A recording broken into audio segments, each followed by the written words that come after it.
साहब का फैसला बिल्कुल दुरुस्त है और हमें ज़रूरत है इस खित्ते में अमन की, और ये अमन नहीं पैदा होगा जब तक अफगान हुकूमत और पाकिस्तान के जो हुक्मरान हैं वो किसी भी नौइयत के हुक्मरान हों, उनके दरमियान गुफ्तगू नहीं होती और हम मेज़ पर बैठ के इस मामले को तय नहीं करते। इस मामले को गोले बारूद से तय नहीं किया जा सकेगा।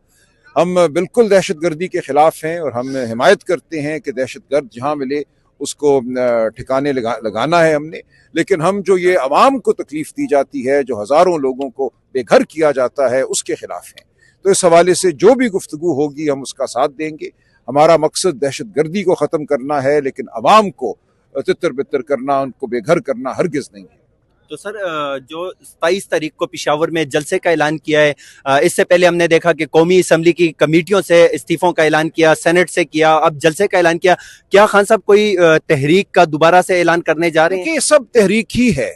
तहरीक सिर्फ ये नहीं होती कि एक ट्रक आए और उसके साथ चंद हजार लोग हों, ये पूरा एक अमल है। अदालत में, अदालत के बाहर हमारे जलसे, हमारा असेंबली के बाहर हम एक हकीकी असेंबली अब कायम करेंगे इंशाल्लाह। आप देखेंगे डोगर साहब खड़े हैं, खान साहब का हुक्म है कि तमाम हकीकी MNA और इसी तरह तमाम हकीकी MPA जो अवाम की हकीकी आवाज़ हैं वो इकट्ठे होकर अवाम के दुख की बात करें। जिस तरह सैलाब ने लोगों की जिंदगियों को तबाह किया है और जिस तरह हुकूमत एक नाअहल हुकूमत हमें गायब नजर आती है, हम किसी हवाले से इनको छुपने नहीं देंगे। तो हम इंशाअल्लाह आप देखेंगे सड़कों में, मैदानों में अवाम के दुख की बात करेंगे। अवाम की हकीकी जो नुमाइंदे हैं वो अवाम के साथ आपको खड़े नजर आएंगे। बहुत शुक्रिया सर। आप क्या कहेंगे, जिस तरह खान साहब से मुलाकातें नहीं कराने दे रहे, एक तरफ दो ही रास्ते हैं, एक है मफाहमत का, एक है मज़ाहमत का। अगर हम देखें मफाहमत, तो मफाहमत के सारे दरवाजे इस टाइम जो हैं वो पाकिस्तान तहरीक इंसाफ पे बंद इसलिए हैं कि इमरान खान साहब ने ही फैसला करना होगा और उनसे सियासी लोगों की मुलाकातें नहीं कराई जा रही। आप पंजाब, खैबर पख्तूनख्वा की तमाम लीडरशिप यहाँ पे मौजूद है, आज फिर मुलाकात करने की इजाज़त नहीं दी गई। आप कौमी असम्बली में चीफ हैं पाकिस्तान तहरीक इंसाफ के अरकान कौमी असम्बली के, तो आप क्या कहेंगे? जी, मैं अपने सेक्रेटरी जनरल सलमान अकरम राजा साहब की बात को आगे बढ़ाऊंगा कि अक्टूबर से आज तकरीबन साल होने को है, सियासी लीडरशिप की मुलाकातें नहीं करवाई जा रही, बावजूद इसके कि अदालत के वाज़ेह अहकामात थे। अगर हम लोग नहीं मिलेंगे और ख़ान साहब को अपनी पार्टी का, अपनी पब्लिक की सेंस नहीं पहुंचाएंगे तो आगे मामलात कैसे चलेंगे? तो ये एक डेड लॉक है, ये कन्फ्यूजन है, ये उन लोगों ने जान कर इसको डाला गया ताकि वो ये चाहते हैं कि मामलात आगे ना बढ़े। खान साहब तो पहले दिन से ही कहते थे कि मैं बिल्कुल डायलॉग करना चाहता हूँ मीनिंगफुल मुल्क और कौम की तरक्की के लिए। जब भी नेशनल कॉज की बात आई है, तहरीक इंसाफ हमेशा फ्रंट पे खड़ी हुई है। वो मार्का हक हो, हिंदुस्तान का मामला हो या कोई दूसरा मामला हो, जब भी पाकिस्तान की ज़रूरत पड़ी है, तहरीक इंसाफ, इमरान खान आगे बढ़े हैं। आज भी हम आपकी वसातत से यही अपील करेंगे कि हमें खान साहब से मुलाकात की इजाज़त दी जाए, ताकि इस वक्त मुल्क के अंदर एक नागहानी आफत है, एक सैलाब है।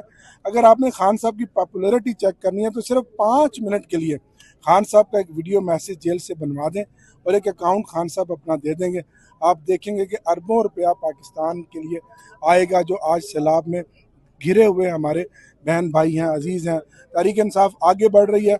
सलमान अकरम राजा साहब बतौर जनरल सेक्रेटरी पंजाब के तकरीबन हर ज़िले में गए हैं, चेयरमैन हमारे गौहर साहब गए हैं, हम सब गए हैं, मैं अभी कल मुल्तान से आया हूँ।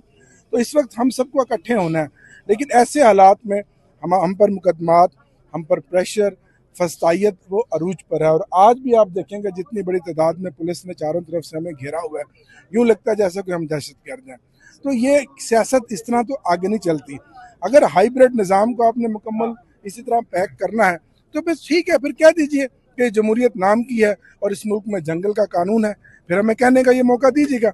ना आप जमहूरियत की बात करते हैं, ना पार्लियामान को उनकी इज्जत देते हैं, ना अदालतों के फैसलों को मानते हैं, तो फिर तो यहाँ आमरीत है ना, और एक शख्स की ज़ाती जिद और अना है जिसको पूरी कौम देख रही है। अच्छा, सलमान अकरम राजा साहब, आज एक बार फिर से बड़ी तादाद में पार्लियामेंटेरियंस भी पहुंचे हैं, कारकुनान भी यहाँ पर मौजूद हैं, खुद CM KP के अली अमीन गंडापुर साहब भी हैं, खान साहब की बहनें भी हैं, लेकिन उसके बावजूद यहाँ पर मुलाकात की इजाज़त बदस्तूर आज भी नहीं मिली आप लोगों को। तो क्या इससे कोई फ़र्क पड़ेगा आप लोगों की यहाँ पर आने से, और अगला लाहेमल क्या है इसके बाद? देखिए, यहाँ आकर हम अपनी मुज़ाहमत का इजहार करते हैं, हम अपनी बेजारी का इजहार करते हैं, हम पूरी दुनिया को दिखाते हैं कि इस मुल्क में कोई कानून नहीं, कोई आइन नहीं, अदालत के फैसले बेमानी हैं। तो ये एक अमल है जिसका हम हिस्सा है, हम इससे पीछे नहीं हटेंगे। आगे क्या होगा आप देखते रहिए। देखिए तारीख अपना अपना रास्ता खुद निकालती है, आपके सामने है बांग्लादेश में क्या हुआ, नेपाल में क्या हुआ, श्रीलंका में क्या हुआ, इंडोनेशिया में क्या हुआ। हम नहीं चाहते कि इस मुल्क में अफरा तफरी हो, हम नहीं चाहते कि इस मुल्क में कत्ल गारत हो, लेकिन जब फस्तायत एक हद से बढ़ जाती है, जब जबर बढ़ जाता है, तो लोग अपने फैसले खुद करते हैं। हम एक पुरअमन जमात हैं, हम एक आईनी तरीके से तब्दीली चाहते हैं, हम चाहते हैं कानून की बालादस्ती हो, अदालतों को एहतराम मिले, अदालतें आज़ाद हो। हम इस मकसद के लिए खड़े हैं, लेकिन इस मकसद को दूसरी तरफ अगर नहीं मानती, दूसरा फरीक अगर नहीं मानता, दूसरा फरीक अगर यह समझता है कि सिर्फ जबर और फस्तायत ही आगे बढ़ने का रास्ता है, जबर और फस्तायत में फलाह है, माशी तरक्की जबर और फस्तायत में है, तो ये खाम ख्याली है। तारीख ने पहले भी इस झूठ को रद्द किया है, आइंदा भी ये झूठ रद्द होगा। सलमान अकरम साहब, कुछ लोग ये भी कह रहे हैं कि पीटीआई इस वक्त कुछ खुफिया मनसूबाबंदी कर रही है, दोबारा से इस्लामाबाद की जानिब मार्च के लिए हवाले से कोई अगले महीने 1.5 महीने में कोई प्लानिंग हो रही है। क्या लाएमल है इस हवाले से? वाकई दोबारा से नवंबर में आप लोग आएंगे, कोई धरना वरना, कोई लॉन्ग मार्च? देखिए इस हवाले से मैं कोई बात नहीं कर सकता, इस वक्त ऐसी कोई गुफ्तगू नहीं है, ये चमगोइयाँ हैं। अच्छा सलमान अकरम राजा साहब, जो पिशावर में एक जलसा करने जा रही है पाकिस्तान तहरीक इंसाफ इमरान खान की कॉल के ऊपर, पूरे मुल्क से कारकुन निकलेंगे, तो पंजाब की क्या स्ट्रेटेजी है? हमेशा पख्तूनख्वा ने जो है वो हमेशा इल्ज़ाम ठहराता है कि जब पंजाब निकलेगा और केपी निकलेगा तो फिर ही फस्तायत का मुकाबला हो सकेगा। तो आप पंजाब को निकाल लेंगे इस मरतबा? काफी ज्यादा सवालात आपके ऊपर खड़े होते हैं कि पंजाब की क़यादत खास तौर पर, तो इस मरतबा क्या प्लान है? पंजाब निकलेगा? मैं अर्ज करूं, पंजाब ने खुद निकलना है। देखिए पंजाब को अगर जरूरत है मेरे बताने की कि खान साहब की कॉल है निकलो, तो फिर तो अफसोस की बात है ना।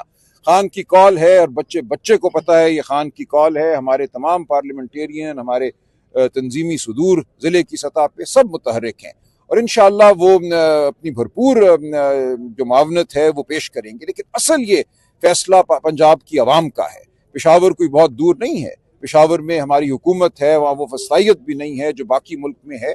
वहाँ हम बिल्कुल अपील करते हैं पंजाब के हर बच्चे से, हर औरत से, हर मर्द से, हर बूढ़े से कि आओ एक शहर जमहूरियत वहाँ आबाद करो। खान साहब की यही ख्वाहिश है कि उस दिन लोग आएँ, चाहे वो बस पे आएँ, चाहे वो मोटरसाइकिल पर आएँ, वो गाड़ी पर आएँ, वैन पर आएँ, जैसे भी आते हैं आप बिल्कुल 27 तारीख को या उससे 1-2 दिन पहले पेशावर पहुंच जाइए। अभी मेरी वजीर आला से बात हो रही थी, वजीर आला खैबर पख्तूनख्वा से, उन्होंने बिल्कुल ये हामी भरी है कि जलसे के दिन से 2-3 दिन पहले इंतजामात कर दिए जाएंगे। पंजाब से अगर कोई आता है तो उसको ठहराया जाएगा, उसकी खुराक का इंतजाम होगा। तो हम पंजाब के हर बासी से, सिंध के हर बासी से, बलोचिस्तान के हर बासी से ये कहते हैं, खैबर पख्तूनख्वा के लोग तो इंशाअल्लाह वहाँ होंगे ही, आज़ाद कश्मीर, गिलगित बल्तिस्तान, पूरे पाकिस्तान ने 27 सितंबर को वहाँ आना है और एक भरपूर ऐलान करना है। लेकिन सलमान अकरम साहब, इससे पहले भी मुतादिद जलसे जुलूस आप कर चुके हैं केपीके में। अब की बार एक और जलसा अगर 27 को आप लोग कामयाब भी कर लेते हैं, 10 लाख लोग अगर आ जाते हैं, मैं सवाल करने दीजिए, तो क्या उसका कोई इम्पैक्ट होगा? बिल्कुल होता है इम्पैक्ट, बिल्कुल होता है। देखें पिछले साल एक जो इलाकाई जमात है उसने ऐलान किया कौमी जरगे का, और उस जरगे में शायद 50-60 हज़ार लोग आए, लेकिन टांगें कांप गई थी निज़ाम की।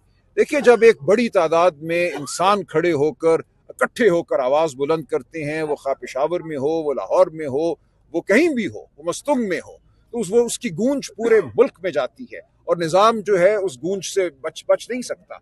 तो आप देखिएगा कि ये तमाम अमल जारी रहेगा, तारीख इसी तरह मुरतब होती है और इंशाअल्लाह 27 सितंबर को एक बड़ी आवाज उठेगी पेशावर से। ये एक दिन का जलसा होगा, उसके बाद खत्म कर देंगे या फिर कोई इस्लामाबाद की जानिब लॉन्ग मार्च? नहीं, कोई लॉन्ग मार्च का उस दिन इरादा नहीं है। हम उसके बाद क्या लाया अमल अपनाएंगे वो सामने आ जाए। अच्छा सर, ये बताइएगा कि मिशन नूर के हवाले से सोशल मीडिया के ऊपर काफी ज्यादा हाइप है। मिशन नूर के दिन आप लोग अजाने देंगे जुल्म के खिलाफ, फस्तायत के खिलाफ, ये कारकुन करेंगे या लीडरशिप भी ये छतों पे खड़े होकर करेंगे? चाहिए ना, बिल्कुल ये अच्छी बात है। कौन रोक सकता है किसी को अल्लाह ताला को याद करने से, अल्लाह का नाम लेने तो से? नमाज पढ़ते हुए भी गिरफ्तारी हो जाएगी। ठीक है, लेकिन बिल्कुल हर एक को इस दिन ये करना चाहिए। ये एक इरादा है जो जाहिर किया है, ये अवाम के अंदर से ये आवाज़ उठी है, तो मुझे इस पर कोई वजह नज़र नहीं आती कि हम क्यों इसकी तायद ना करें और क्यों उस दिन पूरी कौम जो है अल्लाह ताला को याद ना करे और अजान ना दे। अच्छा, गुज़श्ता रोज गंडापुर साहब ने भी कहा कि अब मुज़ाहमत के जरिए ही खान साहब बाहर आ सकते हैं, तो कैसी मुज़ाहमत करने जा रहे हैं आप लोग? देखिए मुज़ाहमत का ये मतलब नहीं है कि कोई जत्थे हैं जो किसी शहर पे हमला करेंगे। ये मुज़ाहमत आपके सामने है। मैं आपसे फिर यही अर्ज करता हूँ कि एक मखसूस नज़रिया मज़ाहमत का अपना लिया गया है कि आग और बारूद का मुकाबला हो। ये सिर्फ मज़ाहमत नहीं है, मज़ाहमत अखलाकी भी होती है, कानूनी भी होती है, सियासी भी होती है। और फिर एक लम्हा आता है कौमों की ज़िंदगी में, कौमों की तारीख़ में, जब अवाम खुद अपना फैसला करते हैं। आप मुझे बताइए, बांग्लादेश में, नेपाल में, इंडोनेशिया में किसी एक सियासी जमात का बताइए जिसके कहने पे लोग बाहर निकले। लोग खुद निकले अपने घरों से बाहर, कोई लीडर नहीं था इन तमाम एहतजाजों का। तो वो एक लम्हा आता है, उस लम्हे का इंतजार कीजिए। और मैं यही कहूंगा कि हमें उस लम्हे से पहले होश के नाखून लेने चाहिए और आइन और कानून को इस मुल्क में बहाल कर देना चाहिए। मुज़ाहमत के बाद अल्टीमेटली टेबल टॉक और फैसले जो है डायलॉग के जी, हम तो हमेशा से बिल्कुल हम हमेशा नहीं, खान साहब ने हमेशा से ये कहा है कि आइन की बहाली के लिए, कानून की बहाली के लिए, अदलिया की बहाली के लिए हम बात करेंगे। इसके अलावा अगर कोई ये कहता है कि सर नीचा कर लो, भाग जाओ, किसी सुरूर पैलेस में चले जाओ, NRO मांग लेना, वो बात हम हरगिज नहीं करेंगे। हम उसूल की बात करेंगे, हम अवाम की फलाह की बात करेंगे, हम आइन और कानून की बात करेंगे। आज क्या प्लान है? बैठे रहेंगे यहाँ पर कब तक? देखते हैं यहाँ पे हम कब तक हैं। अभी काजी अनवर साहब, हमारे एक वकील साहब अंदर गए हैं, वो बाहर आते हैं तो उनसे सुनेंगे वो क्या कहते हैं। अच्छा, वकला तहरीक के हवाले से आप लोग काफी अरसे से बात कर रहे हैं, क्या इस हवाले से कोई प्लानिंग कर रहे हैं? देखिए, वकला तहरीक भी बिल्कुल आप देखेंगे होगी। ये मुमकिन नहीं है कि पाकिस्तान के वकला इस फस्तायत को खामोशी से बर्दाश्त करते रहें। आपके सामने है एमनेस्टी इंटरनेशनल की रिपोर्ट कि 2 करोड़ पाकिस्तानियों के फोन और इंटरनेट और व्हाट्सएप को मॉनिटर किया जाता है। आपका हर भेजा हुआ पैगाम, आपकी हर गुफ्तगू जो है वो सुनी जा रही है। ऐसी फस्तायत तो जो सोवियत यूनियन था या हिटलर था उसके दौर में भी नहीं थी। अच्छा। तो ये एक मिनट देखिए, ये तमाम बातें हमारे सामने। इसी तरह जो कॉमनवेल्थ की अब रिपोर्ट आई है, किस तरह इलेक्शन को लूटा गया, हम तो जानते ही थे। अब ये पूरी दुनिया में ये चीज मुस्तहकम है, ये चीज साबित हो चुकी है। हर दारुल हुकूमत इस दुनिया का अब तमस्खुर उड़ाएगा इस निज़ाम का। तो ये तमाम चीजें ऐसी हैं जो कुदरत पैदा करती है। सच बहरहाल बाहर आता है, और सच जब बाहर आता है तो झूठ को फना होना होता है। अच्छा।